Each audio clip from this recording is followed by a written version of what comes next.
Mūsų šeimoje augančiai vieninteliai dukreliai Smiltei tenka visas mūsų dėmesys. Kaip jį reikėtų padalyti gimus antram vaikeliui, o kaip susitvarko mamos ir tėčiai, auginantis 2 ir net 3 vaikus. Juk labiausiai išgyvena patys mažieji. Apie pavydą ir brolių bei seserų santykius pasakojama reportaže.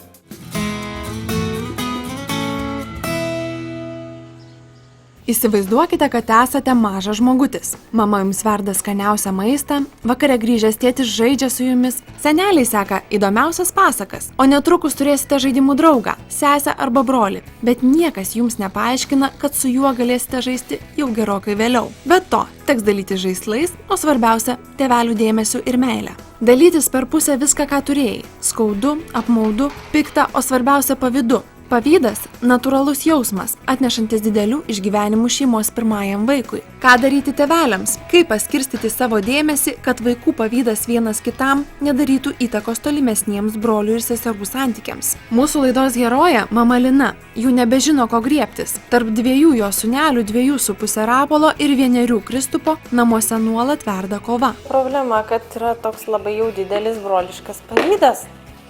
Mažajam broliui įdomu labai apžiūrėti visus Rapolo daiktus. Rapolui nei vieno žaislo paskolinti broliui nesinori.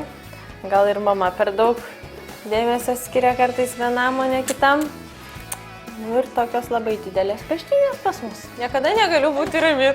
Visą laiką žiūrėti į visas puses, gaudyti skraidančius daiktus, guosti verkiantį mažylį, žodžiu, jokios ramybės. Mama Lina su vyru visuomet planavo turėti daugiau nei vieną vaiką. Dar negimus Kristupui, Rapolas buvo labai geras, pakantus ir švelnus vaikas. Taigi tėveliai tikrai netikėjo ir nesitikėjo, kad vyresnysis taip sunkiai priims brolį. Kai laukiausi Kristupo, jau visi sakė, žinok, bus labai sunku, tikėti nesinorėjo, nes galvojau, kad vis tiek rasiu būdą, kaip padaryti, kad viskas būtų gerai. Pasirodo, tai yra sunkiau negu maniau. Man visada atrodo, kad aš išsinersiu iš kailio ir abu mano vaikai bus labai laimingi. Bet dabar aš pastebėjau, kad tai praktiškai yra neįmanoma pačiai rasti to būdo, kaip padaryti, kad nei vienas nebūtų nuskriaustas.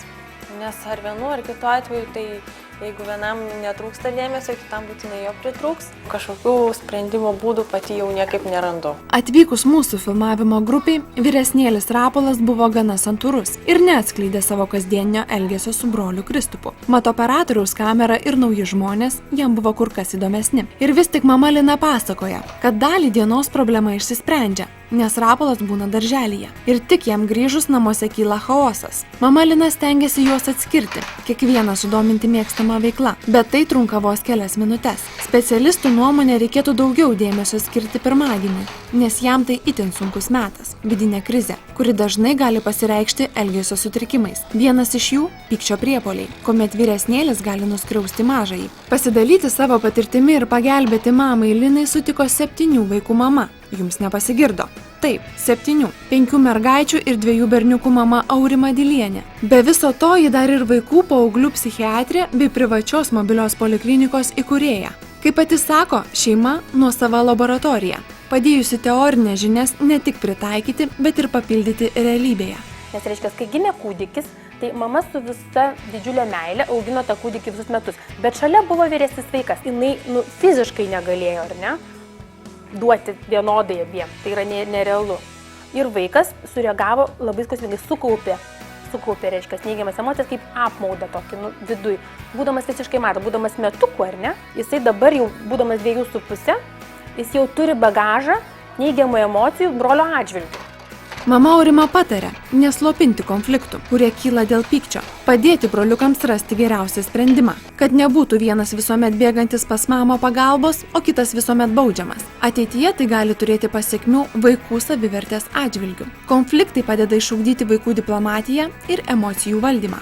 Patarčiau nusiraminti, labai nepykti ant to vaiko, pradėti jį mylėti besąlygiškai tokį, koks jisai yra, suprasdama, kad tai yra, jos buvo mylimiausias vaikas, dabar jau 2 mylimiausi vaikai ir nori, nenori, jinai, tą savo meilę jinai padvigubino. Jos nesumažėjo, jos kaip tik padaugėjo. Žinodama tai, tiesiog jinai visai kitaip reaguos į tas situacijas konfliktinės ir tas vaikiukas pajutęs, kad mama priima jį tokį, jisai tikrai pradės kitaip elgtis, aš garantuoju 100%. pamatyti to vyresnio vaiko privalumus, ką jisai daro gerai, papasakoti jam apie tai, ar ne, kad va, tu tenais ir ten va tą žiūrėk moki ir padarei arba apsaugai ir pabrėžti jo gerasias pusės, o ne ir leisti jam gauti pasitenkinimą iš savo to teigiamo tokio elgesio. Mėginti su 2,5 metų vaiku kalbėtis apie bendras taisyklės, kurių privalo laikyti šeimoje. Labai svarbu atskirti vaikų žaislus. Vyresnėlio mėgstamiems žaislams reikia rasti vietą, kur mažylis nepasieks. Ir žaisti tik su tais, kurių vyresniam vaikui jau nebegaila ar nebereikia. Tai padės išugdyti gerbti kito žmogaus nuosavybę.